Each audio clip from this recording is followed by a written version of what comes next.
The cold metal of the garage cot creaked beneath me as I read the forged deed with my son and daughter-in-law's names where mine should have been. Still, I only tightened my grip on the paper, letting the silence settle instead of my anger. As the metal frame hummed under my fingers, its chills spread upward like a warning I could finally hear. While that cold vibration lingered, I realized it matched the way Bradley and Cheryl had been trying to freeze me out of my own home. The same cold pressed deeper when I understood they weren't caring for me, they were erasing me. That's when the metal steadied in my hand and I decided, if they pushed me into the garage, I'd meet them again with the sheriff and the deed. Before the story begins, tell me, where are you watching from? I hope your day's gentle and calm. Please like, subscribe, and let's start our story together. I woke before the sun, the air so cold it felt metallic in my throat. The kind of cold that sits on your chest and makes you wonder if your breath will show in the dark. My fingers curled instinctively under the thin blanket they'd given me, a worn floral one that must have come from Cheryl's trunk of old camping supplies. It barely covered my knees. The cot creaked when I shifted, and the sound echoed against the garage walls like something breaking. Somewhere inside the house, my house, I heard the dishwasher running, then the muffled thud of footsteps. A moment later, Cheryl's laugh cut through the quiet, bright, sharp, unbothered. "She's fine," she said to someone. "She's old, not fragile." The dismissiveness slid under the door like a draft. I stared at the exposed beams overhead, all spider-webbed and sagging with age. "Harold used to talk about insulating this garage one day. We'll turn it into a workshop," he'd say, tapping the wall like it was a promise. But after he passed, the garage became something else, something smaller, something I was learning to shrink myself into. The cot's aluminum frame pressed uncomfortably into my hip. I exhaled slowly and closed my eyes, and the memory came uninvited but warm at first. Harold's funeral, the church full of casseroles and condolences, Bradley's tense jaw, Cheryl's hand gripping my elbow as if she owned my grief.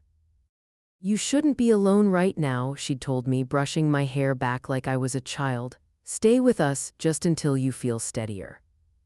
It sounded kind then, necessary even. The house was too quiet without Harold's humming or the scrape of his boots on the floor, and the kids were grieving too, at least that's what I believed. The first week, Bradley carried my bag upstairs to the guest room and Cheryl fussed over the blankets like a dutiful daughter. They brought me tea, checked in on me, told neighbors they were taking care of a leaner. By the third week, Cheryl stopped knocking before entering. Bradley sighed whenever I walked into the kitchen. And then came the night they stood in the hallway, arms crossed like two sentinels, telling me they needed the bedroom temporarily. "For storage," Cheryl said, "just while the contractors look at the pipes." Bradley nodded along, arms folded over his chest. "The garage has space, we'll set up a cot, it's just for a little while." I didn't argue. I was still too raw, too tired, too weighed down by Harold's absence to understand what was happening. Now, weeks later, the garage smelled faintly of motor oil and damp cement. There was a small lamp on a plastic table, its light weak and yellow. My coat hung on a nail near the door. My suitcase sat half open, as if even it had given up on being fully unpacked. I rubbed my hands together and stood, joints stiff from the cold. A cardboard box beside the cot caught my eye, Harold's old work shirts. I didn't remember bringing them down here. I bent to sift through them, letting the soft cotton run between my fingers. That's when I noticed something else missing. His fishing knife, the one he kept sharpened to perfection, the one he said he'd take on one more trip someday. My stomach tightened. First it was the watch from the top drawer, then the photo from our 20th anniversary frame, now this. The door to the house cracked open suddenly, jolting me upright. Bradley didn't step in, he never did, but he leaned halfway through the doorway like he was checking on livestock. "Don't touch the freezer," he barked. "It messes the power up when you open it too much." The freezer was 6 feet away and had nothing to do with me, but I nodded anyway. It was easier. He didn't wait for my response. The door slammed shut and I stood there staring at it, the cold creeping up my spine like a second skin.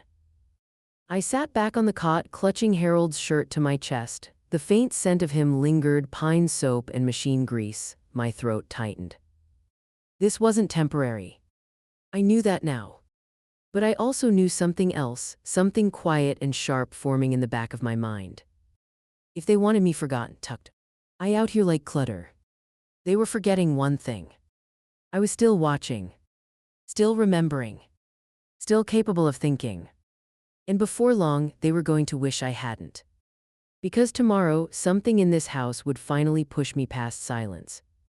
By mid-morning, the cold had finally eased enough that my fingers stopped aching. I sat on the cot tugging the blanket around my shoulders when I heard the mailbox lid snap shut outside. Bradley never checked the mail before noon. That was always my ritual, and for a moment the habit tugged at something steady inside me. I slipped on my shoes and stepped into the gray Oregon light. The air smelled like wet cedar. Clouds hung low over the street, brushing the tops of the dark pines. I walked slowly, my joints stiff, until I reached the rusted mailbox Herald and I had painted navy years ago. The paint had chipped off in the shape of a crescent, like a bite mark.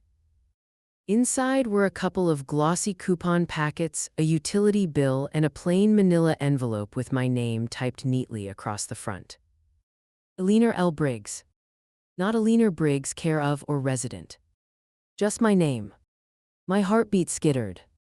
I carried the envelope back inside the garage, closing the door quietly behind me. I perched on the cot, sliding a finger under the seal. A faint chemical smell rose from the papers as I unfolded them. A deed. Or rather, a photocopy of one. My eyes scanned the lines once, twice, slower the third time. The listed owners were Cheryl and Bradley Briggs. My stomach hollowed. Near the bottom was Harold's signature, only it was. The slant leaned wrong, like someone forcing their hand to curve unnaturally. The loops were jagged, too wide, too uneven. Harold signed his name the same way for 40 years, with a slight backward tilt and a little flourish after the D. I could almost hear his voice. If you forge something, Ellie, at least learn the penmanship. My throat tightened. You didn't sign this, I whispered, the words fluttering into the cold air like ash. Before I could read further, the door burst open. Cheryl swept inside, perfume cloud first, voice second. What's taking you so long? I saw the mailbox alert on my phone. Her eyes landed on the papers spread on my lap and she went still. Where did you get those? I held her gaze, though my hands trembled. She stepped forward quickly, too quickly, and snatched the deed from my fingers. These are ours, she snapped, folding them as if they were dangerous in my hands. Dad made the choice, accept it. Her tone wasn't angry, it was afraid in a way she didn't know how to hide. That fear sharpened something inside me. I didn't speak. Silence unnerved her more anyway. She turned sharply and left, the door slamming so hard a wrench on the shelf rattled loose. I reached for the small jewelry box I kept under the cot, needing a moment to steady myself. Harold had bought it for me when we were newly married, oak, carved with a little hummingbird on top. I flipped the lid open out of habit. My ring wasn't there. Not the bands, I wore those. But the anniversary ring Harold had saved for, the one with the 3 tiny sapphires that caught light like water. The empty velvet slot stared back at me like an accusation. I closed the lid slowly. The cold inside the garage suddenly felt personal. Later that afternoon, as I quietly swept the concrete floor, something to keep my mind from unraveling, a shadow fell across the open garage door. It was Marlene from 2 houses down, holding a bag of rosemary bread she'd baked. She pressed it into my hands without much ceremony, her eyes scanning the cot, the lamp, the thin blanket. You doing okay, Eleanor? She asked lightly, but there was tension around her mouth. Need any help? It was the first time anyone had said those words to me since Harold's funeral, the first time I realized someone else saw this. I forced a small smile. I'm managing. Her gaze lingered. She knew that wasn't an answer. Well, if you ever need anything, she said, voice softer than before, I'm usually home. She walked away, slow and thoughtful. As the garage door eased shut, I pressed the warm bread against my chest as if it were a shield. For a moment, my eyes burned. But grief wasn't the only thing rising in me now.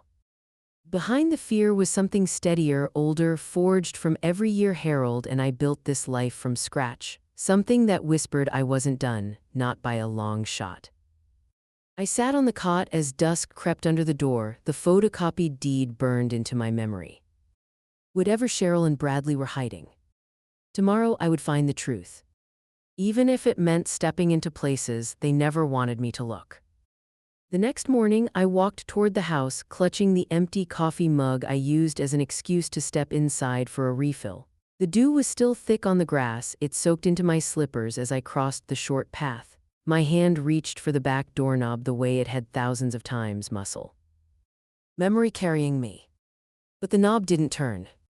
I tried again, gentler then firmer, nothing. A faint electronic click sounded from the other side, sharp and foreign. A smart lock. My pulse fluttered. They hadn't mentioned installing anything. The little circular keypad blinked red at me, unblinking, unwavering. I knocked lightly, then again. Footsteps approached, muffled, and Cheryl pulled the door open just enough to fit her face through the crack. "Oh, Alina," she sighed, as if she'd found me rummaging through strangers' mail. "We changed the locks this morning, security issues. You should have waited until we told you." I stared at the glowing keypad behind her shoulder. I didn't know. "Well," she said lightly, "now you do." Her eyes flicked to the mug in my hand. "What did you need?" "Just coffee," I whispered. She hesitated, then opened the door only halfway, enough to let me slip into the kitchen, not enough to make me feel welcome. I poured coffee quietly, feeling her stare on my back like a weight. The moment I set the mug down, she cleared her throat. "Oh, one more thing." She held something behind her, then extended it toward me. A plastic bucket, pale blue, lid attached. "In case walking inside at night is too hard for you," she said, "we don't want you tripping over anything."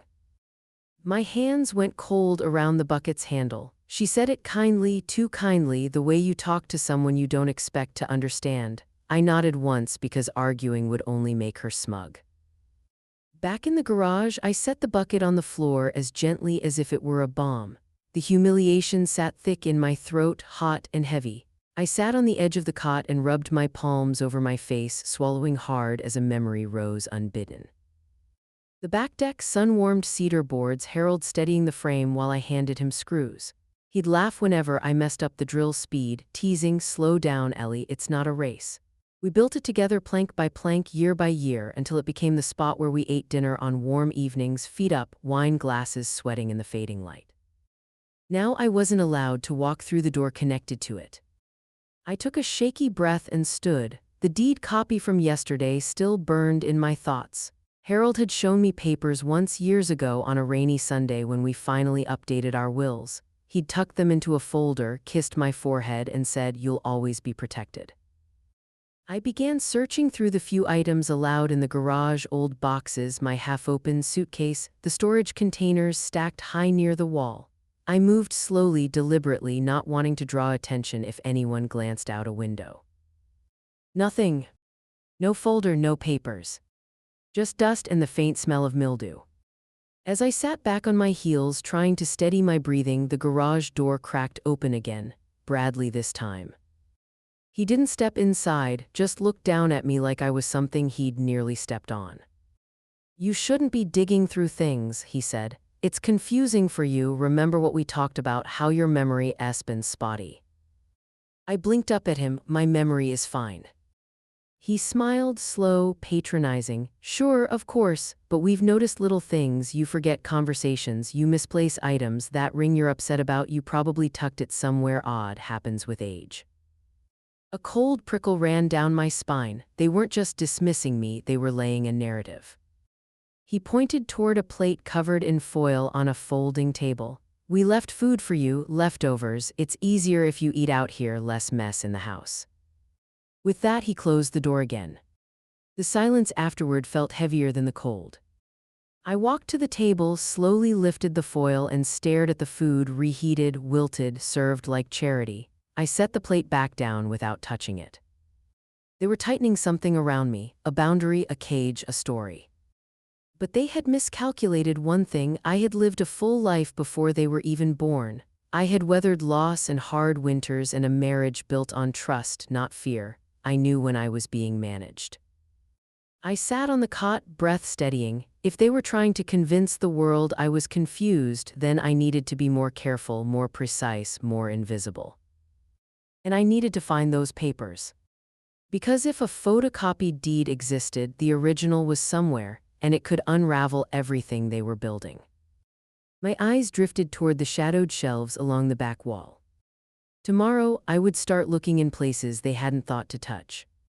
By the next afternoon, my nerves felt stretched thin like a wire pulled too tight.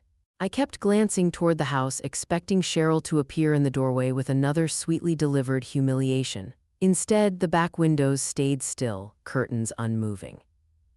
I sat on the cot, the bucket in the corner catching my eye like a bruise, and finally reached for the old flip phone I kept tucked inside my coat pocket. I hadn't called him any people since Harold died. I didn't want to hear the pity in their voices or the way silence stretched after they asked how I was really doing. But I typed the number from memory. It rang twice. Ellie, Thomas's voice was warm, steady, like stepping onto dry land after months at sea. You okay? I opened my mouth, but nothing came out at first. I swallowed. Could you come by? A beat of silence, not impatient, concerned. I'll be there in 10.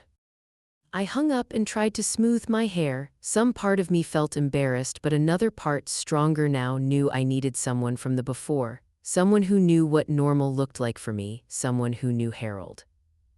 When Thomas's old green Ford pulled into the driveway, I stepped just outside the garage. The look on his face when he saw where I was standing, where I was living, made my chest squeeze. Ellie, he whispered, his eyes darting from the cot to the bucket to the folding table with untouched leftovers. They've got you out here. I nodded. His jaw tightened, the muscles working like he was holding back a storm. He stepped inside the garage and turned in a slow circle, seeing everything, really seeing it. This isn't right, he muttered.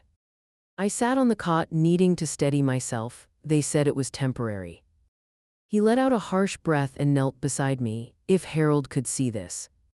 The name hit me like a cold wind. I reached into the storage bin beside the cot and pulled out the receipt envelope the photocopied deed had come in. Thomas, they sent me this. I handed it to him, palms shaking. Cheryl said Harold signed something, but this signature.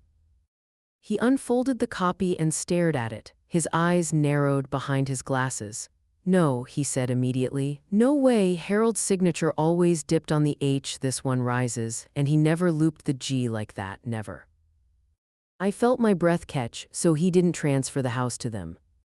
He didn't, Thomas said firmly. I was with him the week before his stroke. He told me he wasn't changing a damn thing on the deed, not without you there. The garage felt suddenly smaller, air thinning. Then why? Thomas shook his head. They're trying something, and Ellie, he hesitated, lowering his voice. I think I know where the real papers are. My heart kicked. Where?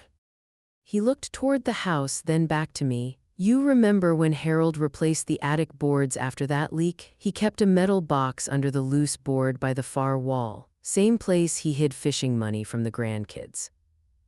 I stared at him, memory clicking into place like a gear engaging. The gray box.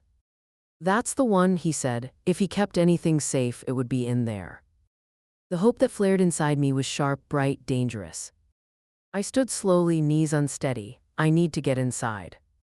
Thomas nodded. Let's try the front. If they're home, we'll deal with it. We walked together around the house, moving carefully on the gravel path. Just as I stepped onto the porch, the door swung open. Cheryl stood there, arms crossed, expression already sharp. Where are you going, Alina? Her gaze flicked to Thomas and her lips tightened. This is a private family matter. Thomas didn't flinch. I'm family. Harold was my brother in everything but name. Cheryl ignored him, focusing on me. You're not wandering around the house today. The locks are being calibrated. We can't have you getting confused. A cold rush shot through me. They were doubling down, the memory story, the restrictions, the control. Thomas stepped forward, voice low and steady. She's not confused, Cheryl, and if you keep blocking her from her own home, someone's going to notice. For a moment, Cheryl's composure cracked, fear flashing behind her eyes before she shut the door firmly in our faces. The sound echoed down the porch, sharp and final. Thomas exhaled slowly. Ellie, this looks like fraud. The word hung between us, heavy as the winter air. Fraud. Not just cruelty, not just neglect. A crime. My hands tightened around the porch railing. For the first time in weeks, something like resolve pulsed through me, not fragile, not timid, solid. I looked at the house, the windows, the attic peaks, the shadowed edges where Harold and I once painted together, and felt a flicker of determination rise. If the real deed was in this house, I would find it. And next time, Cheryl wouldn't be able to shut the door in my face. I waited until late morning the next day, watching from the thin slit at the bottom of the garage door as Cheryl and Bradley backed their SUV down the driveway. The gym bags in the backseat, the insulated tumblers, the matching self-satisfied expressions, it was their Saturday routine. They wouldn't be home for at least 90 minutes. My chance. My palms were damp as I slipped on my coat and stepped into the cold. Each breath left a cloud behind me as I crossed the yard. The back door keypad blinked red at my approach, but I didn't waste time trying it. Instead, I moved to the side gate, still unlocked, still the way Harold left it. The wooden fence groaned softly as I pushed it open. The side yard was quiet, just the rustle of pine needles overhead. I walked the narrow gravel strip to the small laundry room door. Years ago, Harold installed a latch on the inside but never got around to adding the exterior lock. Cheryl and Bradley had never even noticed it was accessible. My fingers shook as I eased it open. The hinges squealed, a soft, miserable cry, but didn't protest enough to give me away. I slipped inside, heart thudding. The house smelled the same as always, lemon cleaner, old cedar, a faint undercurrent of Harold's aftershave trapped in the wood grain. The scent nearly buckled my knees. I steadied myself on the washing machine and listened. Silence. No footsteps, no voices, no doors, just the hum of the refrigerator and the distant ticking of the hallway clock. I moved through the kitchen with quiet, deliberate steps toward the narrow hallway that led to the attic pull-down ladder. My breath hitched when I saw it, still the same rope Harold had tied at the bottom so I wouldn't strain my shoulder. I grasped it, pulled gently. The ladder unfolded with a groan that sounded far louder than it should have. I froze, listening again. Still nothing. I climbed slowly, each rung nudging old aches awake in my knees. When my head rose above the attic floor, the familiar smell of insulation and dust wrapped around me. Sunlight spilled through the small window, catching the particles floating in the air like shaken snow. I crawled toward the far wall, my palms tingling with memory. The boards were exactly where Thomas said, third section from the left, one plank shorter than the others. I ran my fingers along the edges until I found the tiny gap Harold had carved with a pocket knife decades ago. The board lifted with a soft, dry sigh. My breath lodged in my throat. There it was. A small metal box, gray indented at one corner, the latch still stiff. My hands trembled as I pulled it from the cavity. Sitting back on my heels, I exhaled shakily before easing the lid open. Inside lay a few folded documents, yellowed around the edges. On top was a sealed envelope with my name written in Harold's unmistakable handwriting, steady, sure, the dip in the H exactly where it should be. I pressed a hand to my mouth, swallowing a wave of emotion. Beneath the envelope was the deed. The real one. My name, only my name, listed as the sole owner, no transfers, no amendments, no signatures forged in shaky imitation. I flipped it over, checking for any changes. Nothing, it was untouched, still valid, still binding. My chest tightened with relief so fierce it hurt. I picked up the envelope with my name and opened it carefully along the top seam. One piece of paper slipped out, lined notebook paper from Harold's workshop pad. Ellie, if anyone pressures you, show this to the law. Don't let them corner you. Everything we built is yours. Age. My eyes blurred. I held the note against my heart for a moment, letting the truth of it settle inside me like a weight I could finally carry. Harold had known, somehow he had known enough to protect me from even this. I folded the letter and deed back into the box, slid the lid shut and tucked the whole thing inside my coat. It pressed warm against my ribs, grounding me. As I crawled back toward the ladder, a faint sound drifted up from below, a door shutting. My breath froze. They were early. My pulse hammered as I climbed down, each rung creaking under my weight. Halfway, I heard Cheryl's voice from the hallway, close, too close. I dropped the last 2 steps, landing silently on my feet, and slipped into the laundry room. I eased the door shut behind me, heart pounding so loud I was sure she could hear it. Footsteps approached the kitchen. I held my breath, one hand pressed over the box inside my coat. If Cheryl opened that laundry door, if she took one more step. But the footsteps turned away, heading deeper into the house, unaware of the truth slipping away just yards behind her. I cracked the outside door open and stepped into the cold, moving quickly, quietly back toward the garage. Only when the door clicked shut behind me did I finally breathe again. I set the box beneath my cot, hidden from view, my pulse still racing. The truth was mine now. And when they found out I had it, everything would change. I barely slept that night. Every time I closed my eyes, I saw Cheryl's shadow in the hallway below the attic ladder, heard the faint scrape of her shoes against the tile, felt the box pressing warm against my ribs. By morning, my nerves buzzed like static under my skin, but the box, now wrapped inside a thick flannel at the bottom of my suitcase, steadying me just by being there. I was stirring instant coffee when the garage door swung open. Cheryl didn't step inside, she never did. She stood in the doorway as if the concrete floor was contagious. "We need to tea." "Alk," she said, voice tight. I set the mug down. "Bradley and I noticed you were wandering the house yesterday," she continued, arms crossed. "You left the side door unlatched, that's not safe." She didn't know I'd used that door to escape. She thought she was catching me forgetting something. "I wasn't wandering," I said quietly. Her expression sharpened. "You don't remember it then, that's exactly what we're worried about." Before I could answer, Bradley appeared behind her, leaning against the doorframe with a self-satisfied frown. "Mom, this is getting serious," he said. "We might have to call Adult Protective Services for your safety." The way he said "for your safety" made something cold roll through me. They were positioning me, building a case. If APS believed them, they could have me removed, placed somewhere, anywhere. And the house, the deed, they'd swallow everything whole. My heartbeat quickened, but I kept my hands still, my voice calm. "I'm fine." Bradley snorted. "You say that, but you don't act fine." Cheryl nodded, eyes bright with manufactured worry. "If you keep resisting help, they'll have to intervene." The words hung in the cold air, thick and calculated. I held their gaze for a long moment, feeling the weight of the box in my suitcase, the truth Harold had left for me. I didn't argue, I didn't rise. Silence unnerved them more than anything, and today I needed every advantage. "Well," Cheryl said finally, exhaling like she'd been burdened by my existence, "we'll revisit this later." She closed the door between us, soft but final. I waited until their footsteps faded before I grabbed my coat, tucking my phone and a small envelope inside the inner pocket. My hands shook as I zipped it up. I'd made a call early that morning to a name Thomas had given me the night before. Allison Brooks, a state attorney. Harold once called her too sharp for her own good. I walked down the driveway, then along the road, keeping my pace slow, deliberate.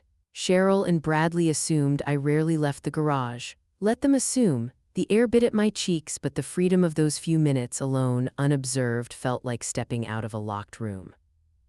The cafe sat on a corner near the old mill, warm yellow lights glowing through the fogged windows. I pushed the door open, and the smell of roasted coffee and cinnamon wrapped around me. Allison sat at a small table near the back. Short gray hair, burgundy glasses, posture straight as an oak trunk. She stood as I approached. "Mrs. Briggs," she said, and the formality hit me with a strange comfort. Someone still saw me as a person with a name. We sat, my hands trembled as I reached into my coat and slid the envelope to her across the table. "This is what Harold left," I said softly. She opened it with deliberate movements, eyes scanning the deed, the signature, the date. She flipped to the next page, then the next. Her expression changed, gradually focused, then alert, then sharp as broken glass. "How did you find this?" she asked. "In the attic," I whispered, "hidden." She nodded once, slowly, then leaned back. "This deed is original, intact, fully valid, and the date," she tapped it, "this is months after the one they used for that photocopy." My pulse hammered. "So theirs Her eyes narrowed, voice low and certain. Forged without question. The words seemed to settle the air around us, heavy, dangerous, real. I stared at the table, breath shaking. What happens now? Allison closed the envelope carefully, sliding it back toward me. Now, she said, we get ahead of them, you don't confront them, you don't hint that you know, you let me handle this legally. I felt something inside me loosen, a knot I'd held for weeks, maybe months. For the first time, she added gently, you have the leverage, not them. Tears pricked my eyes, unexpected and hot. I blinked them back. Before I could speak, Allison leaned forward. Eleanor, this isn't just elder neglect, this is criminal intent. The words shook me because I knew they were true. I stood slowly, gripping the envelope like a lifeline, my heart pounding with fear and something sharper, resolve. As I stepped out into the cool afternoon, fog curling around my ankles, one thought pulsed beneath everything else. If they were willing to accuse me of instability, what would they do when they sensed they were losing control? That answer was coming, and I needed to be ready for it. After meeting with Allison, something inside me shifted, not loudly, not defiantly, but in a way that felt like a quiet door clicking shut inside my chest. I didn't argue anymore, I didn't explain myself, I didn't ask permission or seek approval. I simply stopped engaging. If Cheryl asked whether I'd eaten, I nodded. If Bradley made a comment about my routine, I let it float past me. If they tried to provoke a reaction, I stayed still, steady, unreadable. And in the absence of my resistance, they grew strangely careless. By the third day, Cheryl was pacing the hallway outside the garage, her voice cutting through the door like a knife. She's acting weird, she muttered to Bradley. She's too quiet, it's like she's plotting something. If only she knew. At night, when the house finally settled and the wind pressed softly against the siding, I sat on the cot with my notebook, Allison's instructions clear in my mind. Document everything, dates, times, words, conditions. The lined pages filled quickly, cold temperatures, denied access to the bathroom, restricted food, their comments about my memory issues, the threats of calling APS. At first my hands shook while writing, later they steadied. 2 days after our cafe meeting, Thomas came by. He didn't knock on the garage door, he knocked on the side of the metal panel, our quiet signal. When I cracked it open, he stepped inside, lifting his camera with a grim expression. I need to get photos, he said softly. Allison said we need clear evidence. I stood aside while he documented everything. The cot, the bucket, the thin blanket, the exposed beams, the lack of heat. The storage boxes stacked so high they turned the space into something between a storage unit and a holding cell. He crouched and photographed the floor, the food left on the folding table, the condensation gathering on the inside of the garage windows. Every few clicks of the shutter made something inside me unclench. When he finished, he squeezed my hand. You're doing the right thing, Ellie, keep staying quiet, they're showing their own colors. And they were. Cheryl especially seemed to unravel the quieter I became. One afternoon, while delivering leftovers to the garage, she muttered something under her breath, something sharp, ugly, referring to a neighbor's race in a way that made my jaw tighten. She didn't realize I'd stopped moving and heard every word clearly. Later that night, I wrote it down exactly as she said it. Another day, I overheard her mocking my voice on the phone, calling me the old bat in the garage. I didn't flinch, I simply noted it, word for word, date and time. Every insult became evidence. Every careless comment became fuel. And in that silence, they grew bold enough to reveal things they would never say if they thought I still listened. One afternoon, I sat just inside the cracked garage door, pretending to sort through a box of Harold's old tools when Bradley stepped onto the driveway talking to the neighbor across the street. His voice carried easily. Old people forget everything, he laughed. Half the time she doesn't know what day it is. My fingers tightened around one of Harold's screwdrivers. He wasn't joking. He was laying groundwork, planting seeds in anyone who might listen. The neighbor, an older man himself, shifted uncomfortably. Still, he said, she's your mom. Bradley shrugged, mom in name only, we're just trying to manage her decline before it gets messy. The words hit my chest like the cold had fingers. I wrote them down that night. As the days passed, I learned to match their carelessness with precision, my silence becoming a shield, a mirror, a strategy. They thought quiet meant powerless. They mistook observation for frailty. They didn't realize I was collecting the truth piece by piece, building something sharper than their lies. And I kept the original deed hidden beneath my cot, wrapped in flannel like a secret heartbeat. Every time my fingers brushed the box, resolve steadied me again. By the end of the week, Cheryl grew paranoid enough to start checking on me at odd hours, opening the garage door without knocking, perhaps hoping to catch me confused, disoriented, proving her narrative. But each time she found me sitting calmly, doing something ordinary, folding clothes, reading, writing letters, nothing for her to twist. Her frustration grew like a shadow behind her. And then late one evening I heard footsteps outside the garage, not hurried, not angry, uncertain. A soft whisper of movement that made me sit up. The doorknob twisted. A pause. Then another twist. Not Cheryl, not Bradley. My breath caught. Someone was trying to come in. And tomorrow I would find out who and why.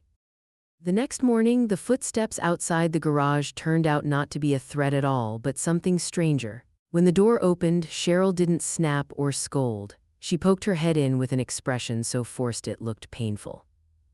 "We're doing a walkthrough with a realtor today," she said. "You should be present, just follow our lead." Follow our lead. As if I were a dog they were training.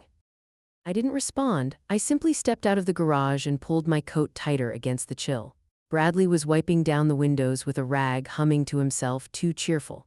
Cheryl was rearranging pillows on the sofa like she lived in a catalog. They moved with rehearsed purpose, people who had something to sell and a story ready-made.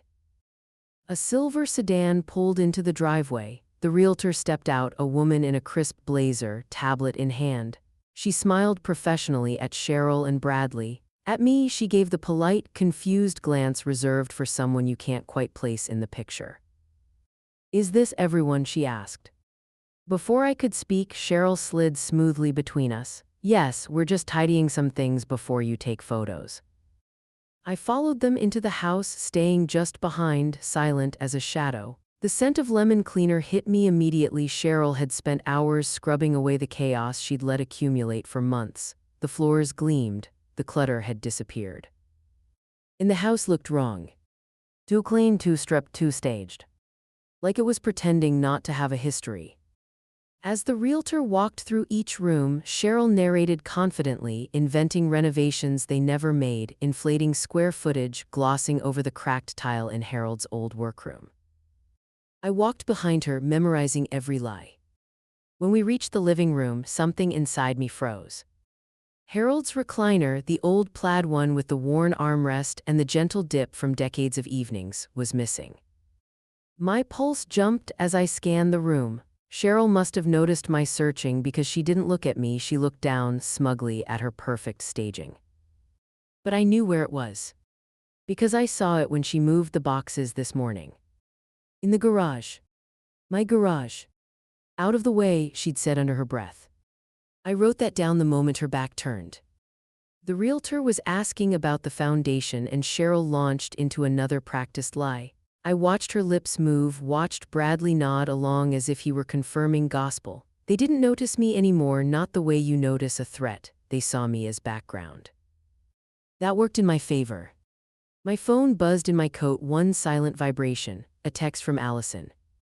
"Injunction filed, do not confront them. Sheriff will get notice soon." My breath caught. The first domino had dropped. I stepped outside for a moment of air and found Thomas waiting near the fence, hands shoved deep into his jacket pockets. His presence steadied me. "Got your message," he whispered. "I called someone you should talk to." He gestured to the sidewalk where an older man stood, tall, wiry, a windbreaker zipped to his chin. His eyes were sharp, focused in a way that told me he didn't miss much. "This is Ron," Thomas said, retired appraiser. He knew Harold. The man nodded. "Your husband was a good man," he said simply. "And this house, he kept it in better shape than most folks half his age." Emotion pricked my eyes. I hadn't heard anyone speak about Harold with respect in months. I remember him showing me his original deed years back, Ron continued quietly. Said he wanted things simple, clean, no confusion later. Another confirmation, another witness. I nodded, steadying my breath. Thank you. Ron gave a brief, respectful incline of his head. Whatever they're trying to pull, they won't get far. When he left, I felt a small, warm knot form under my ribs, a growing sense that I wasn't alone in this fight. I returned to the house for the tail end of the showing. The realtor thanked Cheryl and Bradley, shaking hands with blinding smiles. Then she turned to me. And you are? Before I could speak, Cheryl cut in smoothly. Just staying with us for a little while, she won't be part of the move. My jaw clenched, but I kept my expression neutral. I wrote the words down as soon as the realtor turned away. When the front door finally shut behind her and the SUV pulled out of the driveway, the house sank into a tense, waiting silence. Cheryl smoothed her blouse and exhaled dramatically. Well, that went perfectly. She said it like a victory. Bradley put his arm around her shoulders. Couple more weeks and we're out of here. Out of here. My home. Sold out from under me, if they could get away with it. I stood in the hallway, notebook tucked in my coat pocket, watching them celebrate what they thought they'd secured. They didn't know about the injunction. They didn't know about the original deed. They didn't know they'd just walked a realtor through a house that didn't legally belong to them. But they would. Very soon. And the moment they discovered it, everything they built on stolen ground would come crashing down. The collapse began quietly, so quietly Cheryl didn't notice the fuse hissing right under her feet. 2 days after the showing, the silver sedan rolled up the driveway again. I was sweeping the garage floor when Cheryl burst through the door, breathless and stiff-backed. She's here, she hissed. Get in the house now. For a moment, I simply looked at her, letting her urgency settle over me like fog. Then I followed, silent as ever, my notebook tucked inside my coat. The realtor stood in the living room, arms crossed, tablet pressed against her chest. Her expression had changed, gone was the pleasant smile and polite curiosity. Today she looked cautious, investigative. Bradley tried charming her, leaning against the counter like he was hosting a party. So, he said with forced ease, we ready to talk offers? She didn't answer him. Her eyes were on the papers spread across the dining table, 2 sets of deeds. One photocopied, one she'd apparently pulled from county records after noticing something odd, as she would soon put it. I have some concerns, she said, voice steady but clipped. Cheryl's smile faltered. Concerns about what? The realtor lifted the photocopied deed between her fingers. This signature doesn't match your father's filings, not even remotely. The silence that followed was sharp enough to cut skin. Bradley. I stepped forward too quickly. Are you sure? Maybe he signed differently near the end. No, she said, stopping him mid-sentence. I checked the archives. This isn't the same hand, and the notary listed here died 3 years before this was dated. Cheryl went pale. I stood in the doorway, watching as the lie she'd built with such certainty began to slip from her grasp like water through fingers she could no longer control. Then her gaze snapped to me. This is you, she spat, voice cracking. You've been meddling. You're trying to sabotage the sale because you can't accept Dad wanted us to have the house. I didn't move. I didn't answer. Which only pushed her further off balance. She's lying, Cheryl snapped to the realtor. She's confused. She's been wandering, checking old papers, spreading doubts. You can't trust anything she. Bradley cut her off with something uglier. If she doesn't stop this, he said, glaring at me, she's out tonight. I swear to God, Mom, I'll put your things on the lawn myself.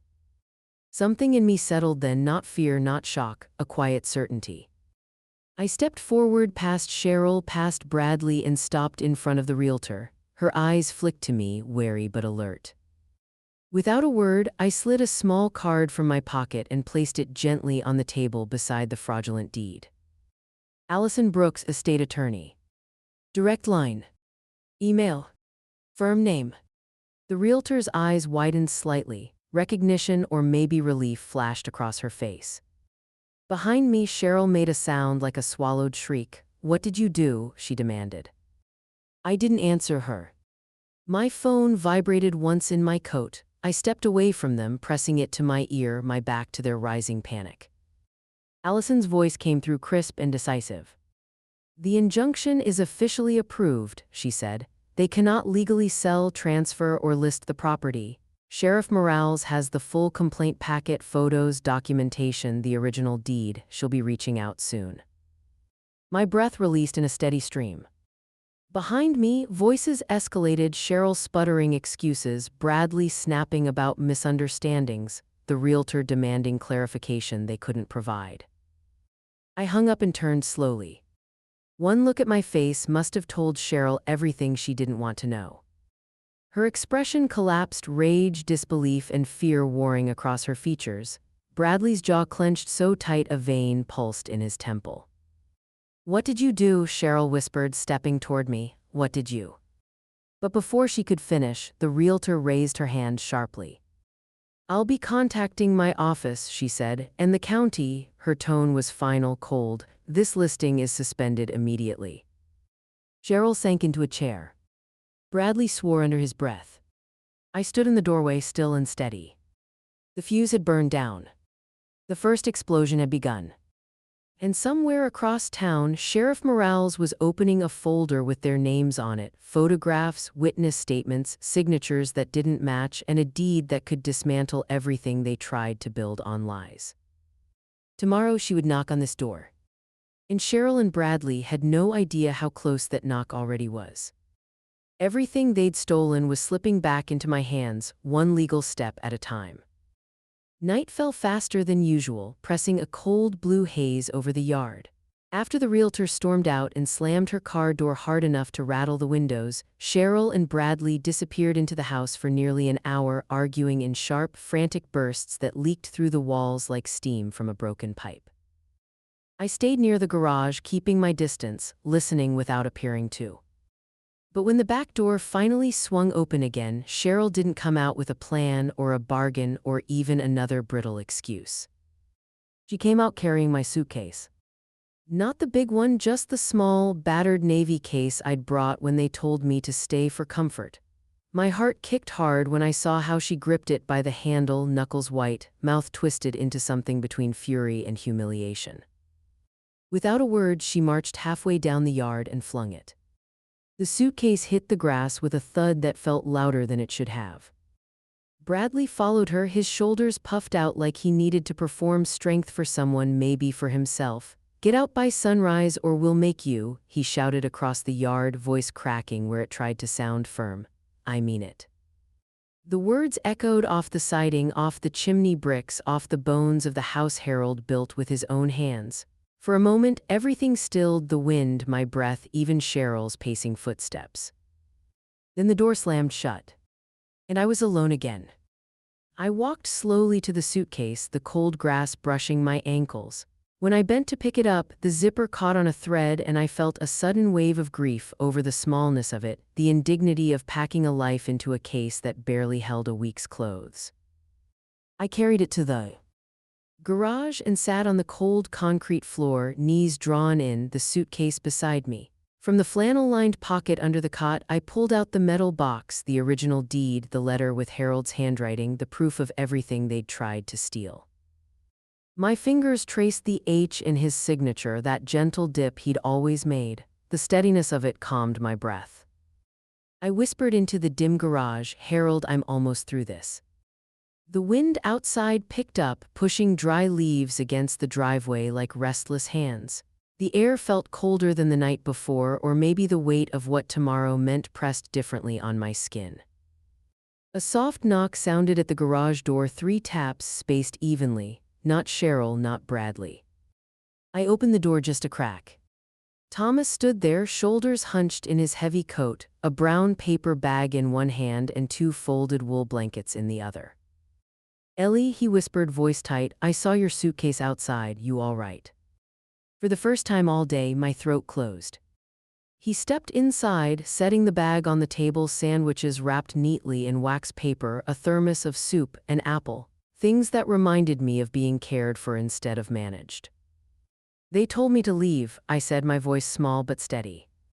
Thomas's face hardened, jaw tight. Tonight. I nodded. He shook out the blankets and draped one around my shoulders, tucking the edges in like I was a person who deserved warmth. He placed the second blanket on the cot. You're not going anywhere, not tonight. I held Harold's letter in both hands, the paper trembling slightly. Tomorrow ends this, I whispered, more to myself than to him. Thomas nodded once slowly. Yes, he said quietly, it does. I opened the suitcase and began packing, not clothes this time, not toiletries, not the trinkets Cheryl hadn't already tucked away for herself. No, I packed the things that would matter in the morning. The deed in its plastic sleeve. Harold's letter. The photos Thomas had taken. My notebook, every word, date, and detail. Allison's card. The copy of the fraudulent deed. Piece by piece, I built a file that could dismantle a lie. Outside, a motion light flicked on, maybe a raccoon, maybe just the wind nudging the sensor. But the sudden brightness threw long shadows across the yard, stretching toward the house like a warning or a promise. When Thomas finally left, I sat on the cot wrapped in the blanket, suitcase at my feet, the metal box beside me like a heartbeat. Sleep didn't come easy. Each time I closed my eyes, I imagined dawn creeping across the yard, imagined Bradley's threat echoing, imagined Cheryl's panic when she realized they no longer had control. But beneath the fear was something stronger.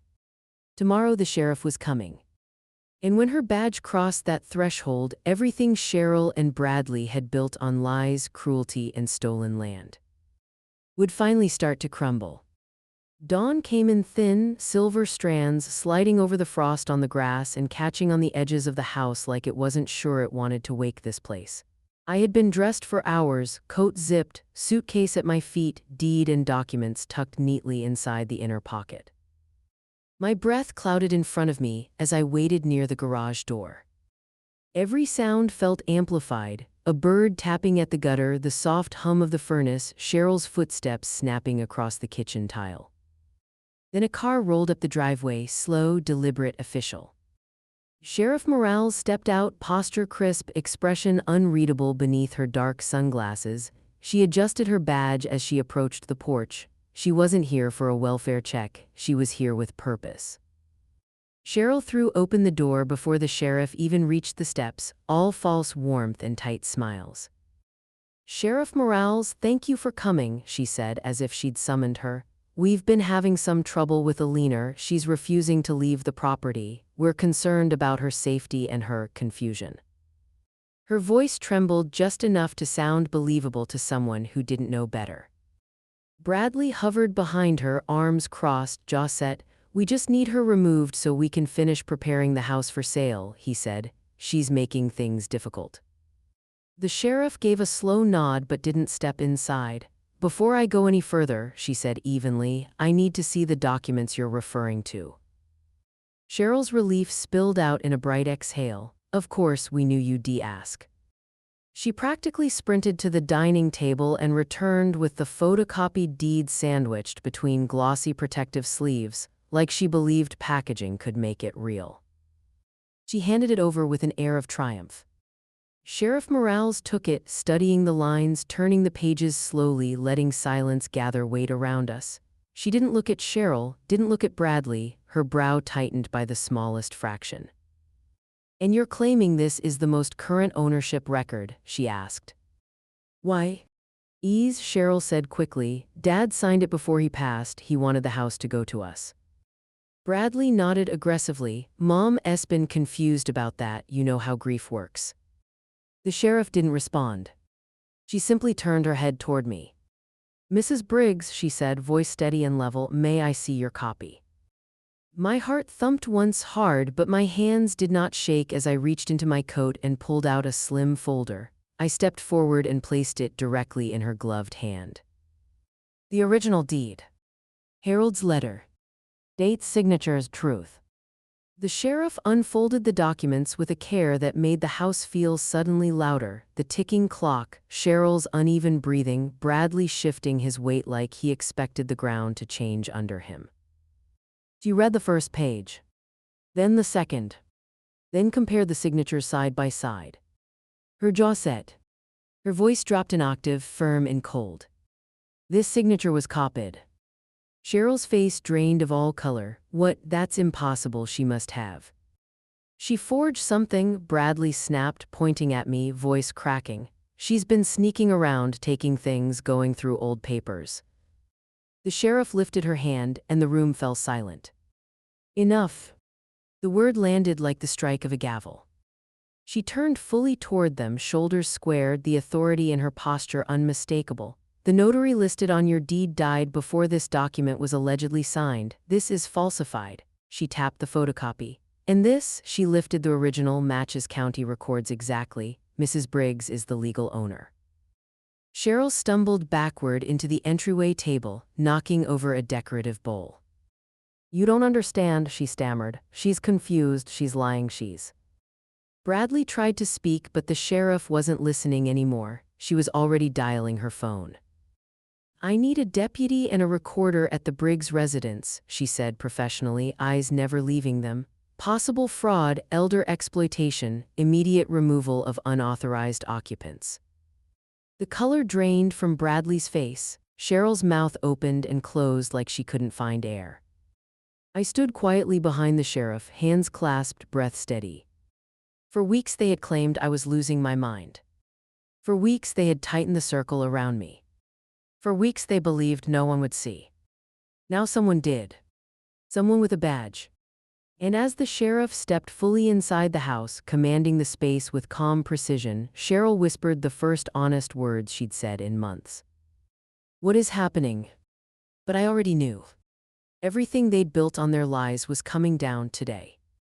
The moment the sheriff finished her call, the tone of the entire house changed. It was like someone had pulled the plug on the illusion Cheryl and Bradley had been living in. Light drained from their faces, posture sagged, a quiet panic humming beneath their breath. Sheriff Morales turned to me first. Mrs. Briggs, she said gently, come inside, please. Inside. The word hit me like warm water after months in cold air. I stepped past the threshold slowly, feeling the house swallow me back up, the house that had always been mine even when they tried to rewrite the truth. The carpet under my shoes felt familiar. The air smelled faintly of cedar and lemon cleaner. My steps were small, steady. I could feel Cheryl's eyes burning into me from the porch where the sheriff had sent her and Bradley to wait. They weren't allowed inside anymore. Not while the investigation was active. Not while fraud hung over them like a storm cloud ready to break. I walked down the hallway first, fingers brushing the wall in a gesture I didn't even realize I was making. Memories rose with every step, Harold's laughter bouncing off these same walls, holiday dinners, grandkids running through the rooms with sticky fingers and loud voices. My life lived here, my marriage, my grief, my healing. Sheriff Morales walked at my side, her presence steady, protective. When we reached the living room, I paused in the doorway, inhaling deeply. It had been transformed for staging, cold pillows, empty surfaces, nothing personal left. Cheryl had scrubbed the warmth right out of it. Take whatever time you need, the sheriff said. Across the yard through the window, Bradley paced in angry circles, hands slicing the air as he argued with no one. Cheryl clung to her phone, probably trying to reach someone who could rescue her from the truth overtaking her. No one was coming. The sheriff stepped outside for a moment, her voice firm as she delivered the order I had waited weeks to hear. You both need to leave the property immediately. This is a legal directive. Failure to comply will result in charges.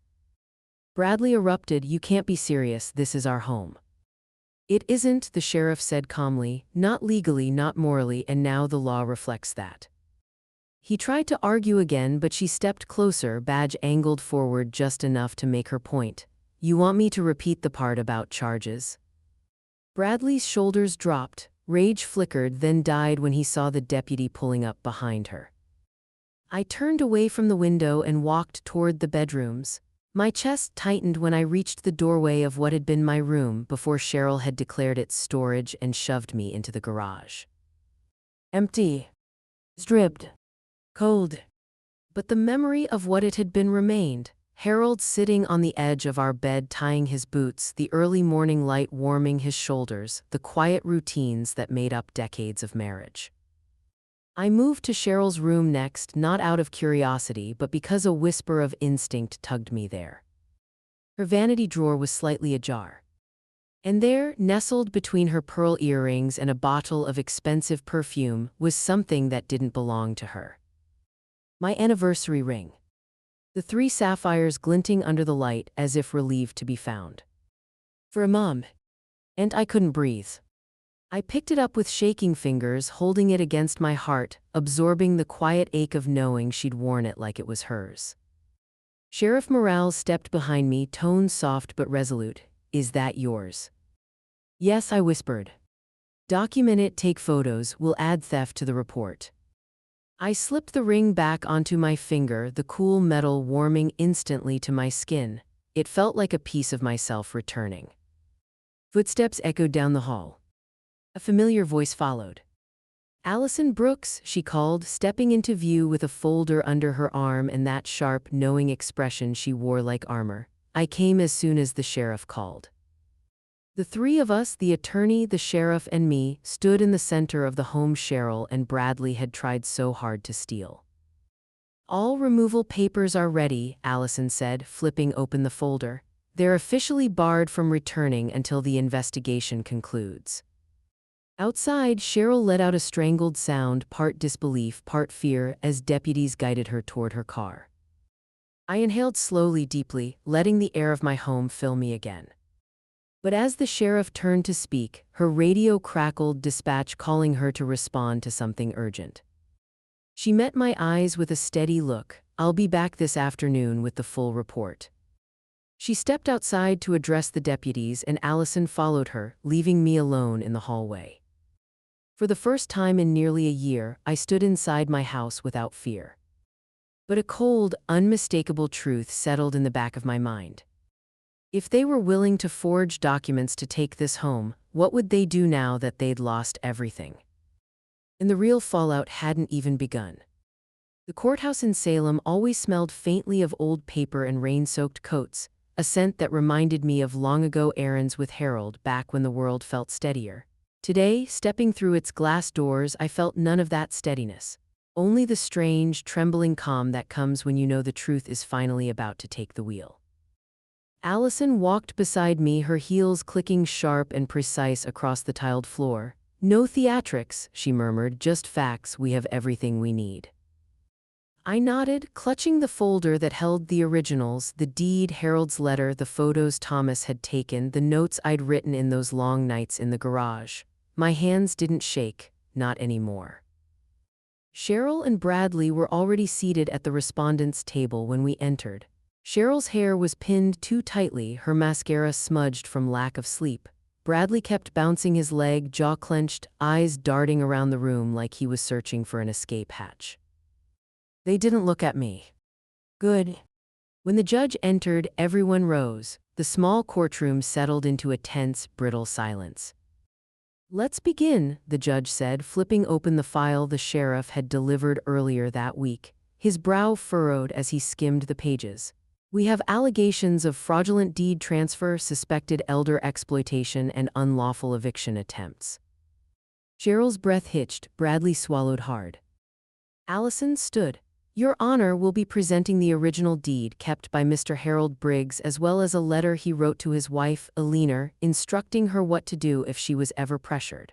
We also have photographic evidence of her living conditions and documentation of verbal and attempted legal manipulation. She handed the judge the folder. He read silently, turning page after page. And with every turn, Cheryl's face cracked a little more. Then came the testimony. Thomas walked up first, hat in his hands, shoulders broad and steady. When he spoke, his voice filled the courtroom with the kind of quiet authority you couldn't fake. I knew Harold for 40 years, he began. He told me himself he wasn't transferring that house to anyone but Eleanor, said he built it with her, said it was hers. He described the attic box, the fishing money, the way Harold talked about protecting his wife. There was no anger in his voice, just truth laid bare for everyone to hear. Bradley shifted uncomfortably. Cheryl wiped her nose with the back of her hand. Next came the photographs, the cot, the bucket, the locked smart door, the cold condensation on the window. Each image hit the room like a soft, devastating blow. Even the judge paused, brow tightening. Allison finished with the side-by-side comparison of the signatures, Harold's real handwriting and the shaky imitation Cheryl and Bradley had relied on. The differences were unmistakable.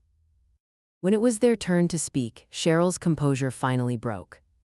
"She's lying," she said hoarsely. "She manipulated him. She must have switched the documents." The judge held up a hand. "Mrs. Briggs, do not insult the court." Bradley tried to add something about misunderstandings, about grief, about mixed signals from Harold, but his words fell apart the moment the judge asked. "One simple question. Why is the notary on your deed deceased at the time of signing?" The silence that followed was suffocating. After a long moment, the judge leaned back, fingers steepled. "I've seen enough." My heart stilled. "In the matter of property ownership," he said clearly, "the court finds the original deed valid. All attempted transfers are void. Eleanor Briggs is the sole legal owner." Cheryl's face crumpled. Bradley stared straight ahead, hollow, like someone had knocked the breath out of him. But the judge wasn't finished. "Furthermore," he continued, his tone sharpening, "given the evidence of falsified documentation, attempted unlawful eviction, and possible financial exploitation of an elder, this court is ordering a criminal investigation, effective immediately." The words dropped like a gavel strike. Criminal investigation. Real consequences. Not just loss of control, loss of freedom. Cheryl let out a small, broken sound and sank into the hallway bench once the hearing ended, burying her face in her hands. Bradley stood frozen, staring at the linoleum as if it might open beneath him. I walked past them slowly, Allison at my side, the folder held firmly against my chest. Neither of them looked up. Neither of them apologized. Neither of them said my name. And for the first time, that felt like justice, not silence born of dismissal, but silence born of defeat. Outside, the winter sun had broken through the clouds, thin and pale but unmistakably present. Allison touched my arm. "You did it." I exhaled long and steady. "We did." As we walked down the courthouse steps, the cold air filled my lungs like something new, something earned. But beneath it all, beneath the relief and the steadiness returning, one thought lingered. Now that the law stood on my side, what life would I rebuild in the home they tried so hard to take? And what, if anything, remained of the people Cheryl and Bradley used to be? The next chapter waited at home. The house felt different the day I returned, not louder or brighter, just honest again. No staging pillows, no curated cleanliness meant to impress strangers. Just the quiet thrum of the furnace kicking on and the familiar creak of the hallway floorboard Harold never got around to fixing. It was the closest thing to peace I'd felt in a long time. Thomas arrived that afternoon with his sleeves rolled up and a truck full of tools he probably didn't need but brought anyway. "Thought we'd put this back where it belongs," he said, nodding toward Harold's recliner strapped in the truck bed. Seeing it there, faded plaid, worn arms, the imprint of years, brought a lump to my throat. We carried it inside together, the chair heavier than it looked, the weight of it settling gently into the living room like it had been waiting to come home. Thomas brushed dust from the back cushion. "He used to fall asleep in this thing 5 minutes into any movie," he said with a small smile. "So did you," I whispered back. "Fair," he chuckled. After he left, I began moving through the house room by room, not as someone tiptoeing through borrowed space but as a woman reclaiming a life. I opened windows, letting December air sweep out the stale scent of pretended hospitality. I scrubbed surfaces Cheryl had polished only for the realtor, but this time with my own rhythm, my own purpose. I found Harold's fishing cap tucked behind a stack of boxes, his pocket knife in the back of a kitchen drawer, the sweater he always wore on cold mornings still folded neatly as if he just set it aside. I put everything where it belonged. It took hours, maybe longer, but the work steadied me. Every object I restored felt like adding one more brick back into a foundation they'd tried to dismantle. When the doorbell rang, I wiped my hands on a towel and opened it to find Sheriff Morales on the porch, snow flurries catching in her hair. "Just an update," she said, stepping inside as she tapped her folder. The investigation is moving forward. Both of them have been interviewed. Charges are very likely. There was no triumph in her voice, just clarity. Justice wasn't a victory lap, it was a process, a necessary one. Thank you, I said softly. She glanced around the house. Looks different already. It feels different, I replied. She nodded once, then tipped her hat and left. The late afternoon light stretched long across the floor as I moved into the spare bedroom, once used for storage, then neglected, then cleaned for the realtor's fantasy. I dusted off the old twin bed, changed the sheets, set a small lamp by the window. I wasn't sure who would stay here first, maybe Marlene from down the street, maybe a friend from church, maybe another senior passing through who needed somewhere warm for a night. For the first time in months, the house had space for kindness again. As evening settled in, I walked outside with a small shovel and a brown paper bag filled with bulbs. The ground was cold but not frozen yet, enough V for planting. I knelt beneath the front window and pressed each bulb into the soil. Harold's favorites, white narcissus. He used to say they looked like small lanterns glowing in early spring, guiding winter out of the yard. As I covered each one with earth, my chest filled with something warm and steady. When the last bulb was planted, I brushed dirt from my gloves and stepped inside. The house smelled faintly of lavender cleaner and something older, something like belonging. I walked down the hallway to my bedroom, the room I had avoided for nearly a year, the room they'd stolen and called storage, the room that had carried the weight of Harold's absence. Tonight it was mine again. The blankets felt soft under my hands, the bedside lamp flickered warmly, my ring returned to my finger, caught the light as I reached to turn it off. I lay back and let the quiet settle over me, not emptiness, not loneliness. Just rest. For the first time in a year, I slept in my own bedroom. And for the first time since Harold passed, I didn't dream of loss, I dreamed of beginning again. But the next morning would bring one last confrontation. One last door, one last choice. And they would be the ones standing on the outside. I woke the next morning to a stillness so complete it felt like the house was holding its breath with me. The light through the window was soft, the kind of pale winter sun Harold always called forgiving light. I lay there for a moment, listening to the quiet hum of my home, and let the reality settle like warm cloth over my shoulders. I didn't expect them to come back, part of me hoped they wouldn't. But by mid-afternoon, a car eased onto the gravel, too slowly to be casual, too quietly to be confident. I knew the sound. I opened the door before they could knock. Cheryl stood on the porch, her hair tangled, mascara smudged like she'd been wiping at tears for hours. Bradley hovered behind her, arms limp at his sides, face slack and ghost-like. They looked smaller than I'd ever seen them, not by height or age, but by the weight of a truth they could no longer outrun. "Eleanor," Cheryl whispered, voice cracking, "please, we didn't think it would go this far." Bradley cleared his throat like he was rehearsing sincerity. "We're sorry, things got out of hand, we didn't mean." He didn't finish the sentence, maybe because he didn't know which lie to use, maybe because there weren't any left that would fit. I stayed in the doorway, the warm air of my house at my back, the icy porch beneath my feet. They waited for me to make this easier. To soften. To say something they could use to feel better about themselves. Instead, I let the silence sit between us until it felt solid enough to touch. "I'm not giving you forgiveness," I said quietly. Cheryl blinked hard as if she hadn't heard me correctly. "What?" "No."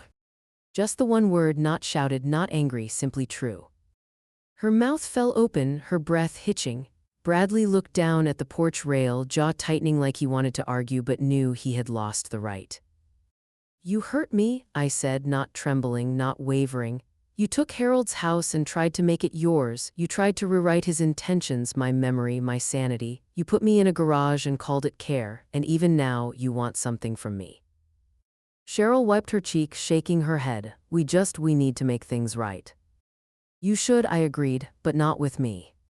The wind pushed cold air across the porch. I stepped back inside, not far, just enough. "Goodbye, Cheryl, goodbye, Bradley." Their faces collapsed, both of them finally understanding there was no version of this where I soothed their guilt or erased their shame.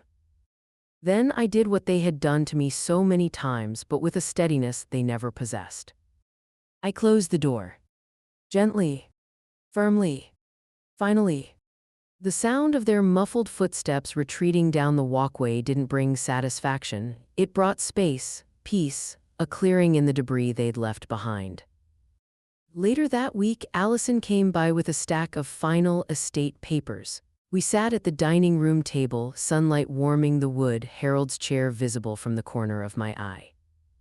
"These will finalize everything," she said, sliding the forms toward me. "As we discussed, they will inherit nothing. It all stays with you or goes to the beneficiaries you choose." My pen didn't waver. My signature flowed across the pages with a certainty I hadn't felt in a long, long time. After Allison left, I brewed tea, real tea in the good kettle, not the instant packets Cheryl used to leave for me on the folding table. When Thomas knocked, I didn't hesitate. I opened the door to his familiar, weathered smile. We sat in the kitchen, steam rising between us, talking about nothing heavy, birds near the feeder, a new fishing show he'd found, the bulbs I planted, and when they might bloom. For a few precious minutes, life felt ordinary again. When he left, the house settled into its quiet rhythm. I pulled out my journal, the one I used to keep before everything twisted, the one I hadn't touched in nearly a year. On a fresh page, I wrote slowly, letting every letter shape itself with intention. "Harold, I protected our home." I closed the journal, placed it beside his letter, and sat back as the last light of evening filtered through the window. My story didn't end in the garage. It didn't end in fear. It ended here, in my home, in my truth, in the life they tried and failed to steal. In the final line I carried with me, quiet but unbreakable. "They made me sleep in the garage until I returned with the sheriff and the deed."